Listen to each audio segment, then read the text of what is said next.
Na semana passada, eu recebi um e-mail da USAS que me chamou muita atenção. No e-mail dizia que mais de 26 mil processos de remoção já haviam sido abertos desde fevereiro desse ano e provavelmente muita gente nem sabe, pode estar com o nome lá na lista. Justamente por isso, eu resolvi fazer esse vídeo não só para explicar como que funciona esse processo de remoção, mas principalmente como que funciona essa estrutura imigratória, quais são os órgãos e como que eles agem, não só para aprovar um visto, como também para remover um indivíduo que não está autorizado a ficar aqui nos Estados Unidos. Eu quero te contar tudo isso hoje, por isso, seja muito bem-vindo ao Hub TNT, o seu canal que descomplica a imigração para os Estados Unidos e que sempre traz informações de forma muito clara e transparente sobre tudo o que está acontecendo aqui na América. Na semana passada, como é comum, a USAS enviou um e-mail, como se fosse uma newsletter, para todos que estão cadastrados no sistema. Eu sempre recebo esses e-mails. E tinha um dado interessante. Eles estavam anunciando nesse e-mail que desde 28 de fevereiro desse ano, mais de 26 mil procedimentos de remoção já haviam sido abertos para indivíduos que não estão mais autorizados a ficar aqui nos Estados Unidos. E tem uma infinidade de casos diferentes. Pessoas que estão em overstay, que estão fora de status, pessoas que não têm mais o TPS que tinham antes, ou seja, o status temporário protegido que estava vigente para alguns países e não está mais, pessoas que tiveram seu pedido de visto ou de green card negado e que ainda tinham o seu I-485 ativo, que o I-485 caiu, não vale mais. E para todas essas situações, a atitude da USCIS, o órgão imigratório, tem sido o mesmo: abrir um procedimento de remoção. Mas como que funciona esse procedimento de remoção? Quem aplica ele na prática? É justamente isso que eu quero te explicar. Mas antes, eu preciso que você entenda como que funciona o sistema imigratório institucionalmente, ou seja, quais são os órgãos da imigração americana, qual que é a atividade e atribuição de cada um deles. É justamente isso que eu vou te explicar agora. Vamos entender um pouquinho a história da criação dessa estrutura imigratória. E ela tem uma data muito importante, que foram justamente os ataques de 11 de setembro de 2001 às Torres Gêmeas de Nova York. Aqueles ataques mudaram drasticamente toda a concepção de segurança interna dos Estados Unidos. Até aquele momento, não existia um órgão único que cuidava de segurança nacional. Isso era dividido em diversos outros órgãos. Por exemplo, a imigração era cuidada pelo INS, que funcionava dentro do Departamento de Justiça. Todas as concessões de visto e naturalização funcionavam dentro deste órgão. Já o controle de fronteiras e alfândega era feito pelo Departamento de Tesouro. Olha só que loucura. As respostas a desastres que aconteciam já era feito pela FEMA, mas na época a FEMA se reportava diretamente à Casa Branca. E todo o controle do transporte aéreo era feito pela FAA, que é muito mais administrativo e burocrático do que necessariamente um órgão de segurança. E logo depois dos ataques de 11 de setembro é que tudo isso mudou. A necessidade de um órgão centralizado se tornou urgente. E um pouco mais de um ano depois dos ataques de Nova York, em novembro de 2002, o então presidente George W. Bush assinou a criação do DHS, o Departamento de Homeland Security, ou Departamento de Segurança Interna dos Estados Unidos. E ele surgiu da fusão de mais de 22 agências diferentes, concentrando debaixo do seu guarda-chuva tudo o que dizia respeito à segurança interna dos Estados Unidos, se tornando hoje o terceiro maior departamento de todos do governo federal, ficando atrás apenas do Departamento de Defesa, que é o maior de todos, e do departamento que cuida dos assuntos dos veteranos, aqueles que já não estão mais no Exército ou nas Forças Armadas. É o terceiro maior departamento em número de pessoas e também de recursos, ou seja, é de uma extrema importância para os Estados Unidos. E a missão principal do DHS, Departamento de Homeland Security, é o seguinte: proteger os Estados Unidos de ameaças internas, naturais ou deliberadas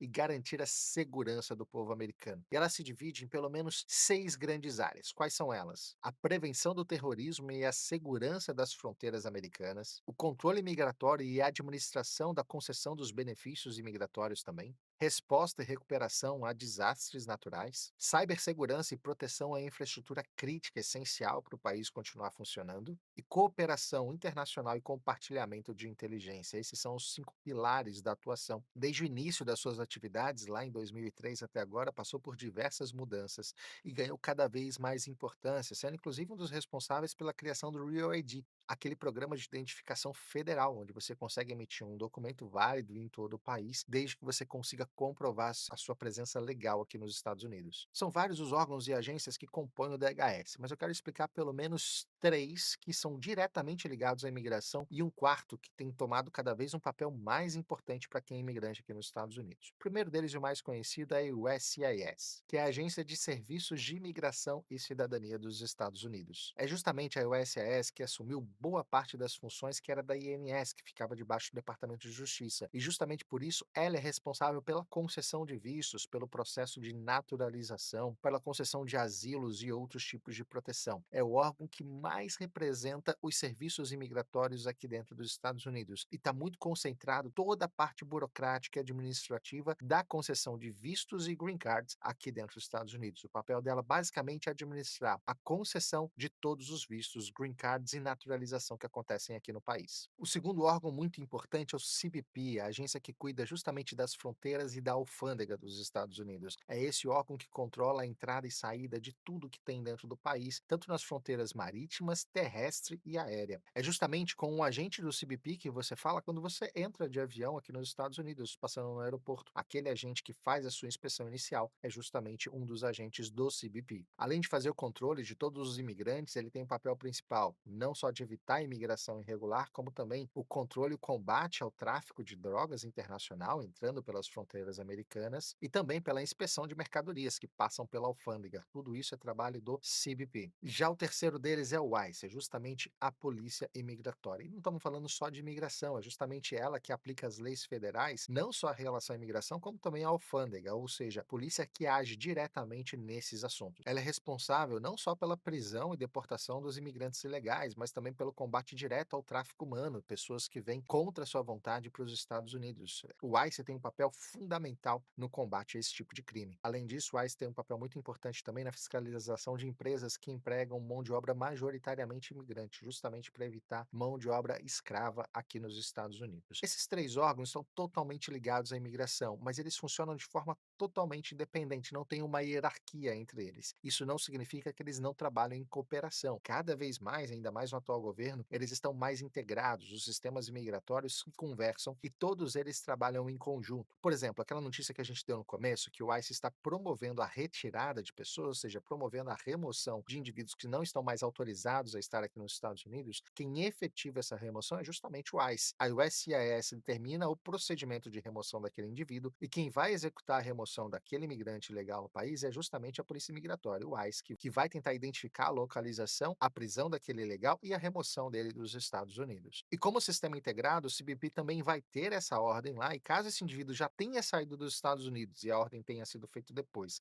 caso ele tente entrar novamente, o CBP vai identificar essa ordem de remoção, impedindo a reentrada dele de forma irregular aqui nos Estados Unidos. Agora, sabendo que esses três órgãos se comunicam e trabalham em conjunto, onde que entra o quarto que eu falei? É justamente o TSA, que é o Transportation Security Administration. É a empresa que cuida hoje de toda a parte de segurança dos aeroportos, que inclusive faz aquela inspeção prévia antes de você entrar no voo. Todo mundo que já viajou aqui dentro dos Estados Unidos, seja em voo doméstico ou internacional, já entrou numa fila onde foi necessário você apresentar o seu passaporte, provavelmente a sua face foi escaneada, uma foto foi tirada sua, para que você pudesse entrar no voo. Aquela inspeção de segurança é justamente para evitar que terroristas, pessoas condenadas, procuradas pela Interpol ou outras situações como essa, embarquem em um voo doméstico ou internacional, evitando assim a fuga de algum criminoso ou então algum atentado terrorista, por exemplo, de alguém que já está nessa lista. E como a gente está falando de um único departamento, ou seja, o Departamento de Homeland Security, a gente está falando de todos os órgãos que trabalham debaixo de uma mesma orientação, ou seja, o TSE está debaixo do mesmo departamento que a USCIS, o ICE e o CBP. E uma orientação nova do governo faz com que o trabalho da TSA seja cada vez mais ligado ao trabalho migratório. Se vocês se lembram bem, eu falei há pouco tempo que foi instituída uma nova normativa aqui nos Estados Unidos, que agora você só consegue embarcar em um voo doméstico se você tiver um documento real, uma Real ID, ou seja, um documento que foi emitido segundo as normas do governo federal, ou seja, que tenha verificado a sua presença legal dentro dos Estados Unidos, ou então um passaporte emitido por qualquer país. Por que isso é tão importante? Porque até então você poderia entrar com qualquer outro documento que não fosse uma Real ID, ou seja, um documento que não checava seu status legal aqui dentro dos Estados Unidos e que poderiam não ter os dados compatíveis com o que estava cadastrado na USCIS ou no Departamento de Homeland Security. A partir de agora, só com uma Real ID ou com passaporte você consegue entrar no voo doméstico. E é justamente a TSA que verifica isso. E onde que entra o trabalho em conjunto agora com a imigração da TSA? Se houver um removal procedure, ou seja, se houver um procedimento de remoção já expedido pela USCIS, como mais de 26 mil foram emitidos desde fevereiro até aqui, para o indivíduo que está tentando embarcar embarcar em um voo doméstico, a TSA pode acionar sim ou o CBP ou o ICE para fazer a detenção desse indivíduo, porque ele já tem a ordem de sair dos Estados Unidos. É isso mesmo, a TSA pode ter dentro do seu sistema uma ordem de remoção emitida pela USAS ou até mesmo uma ordem de detenção já dentro do sistema do ICE ou do CBP, e esses órgãos vão ser acionados para deter aquele indivíduo, aquele imigrante que está ilegal aqui nos Estados Unidos, para que o procedimento de remoção dele do país seja de fato executado. E essa é a grande novidade. Até então, a TSA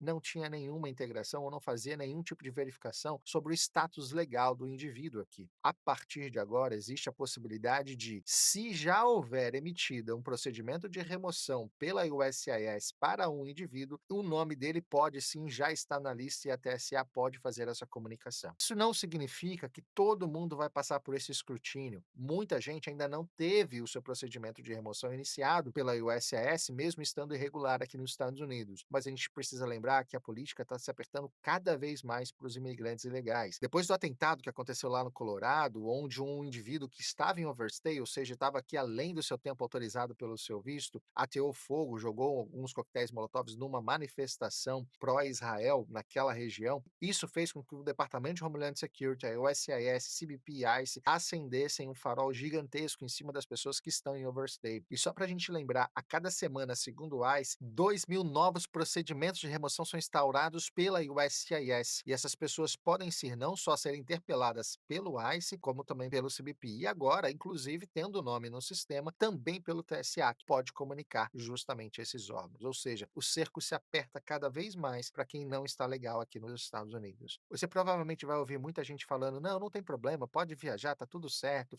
o TSA não checa. O TSA, de fato, não está checando o seu status imigratório. Ele não está verificando se você está legal ou ilegal aqui dentro dos Estados Unidos. Não é isso que o TSA faz. Porém, se houver alguma ordem da USCIS para sua remoção, ou se já tiver algum procedimento instaurado pelo ICE, sim, essas informações podem estar no sistema da TSA e você pode ser interceptado. Se o agente que estiver fazendo a sua checagem identificar isso, ele pode chamar um oficial para poder fazer a sua detenção. Então, muito cuidado em relação a isso. Só uma observação importante: o Departamento de Homeland Security não se restringe somente a esses órgãos. A gente falou de 3 agências imigratórias e o TSA, mas não são só esses 4. Eu trouxe eles aqui porque eles são bastante relevantes para a vida do imigrante, para o dia a dia de quem está aqui nos Estados Unidos.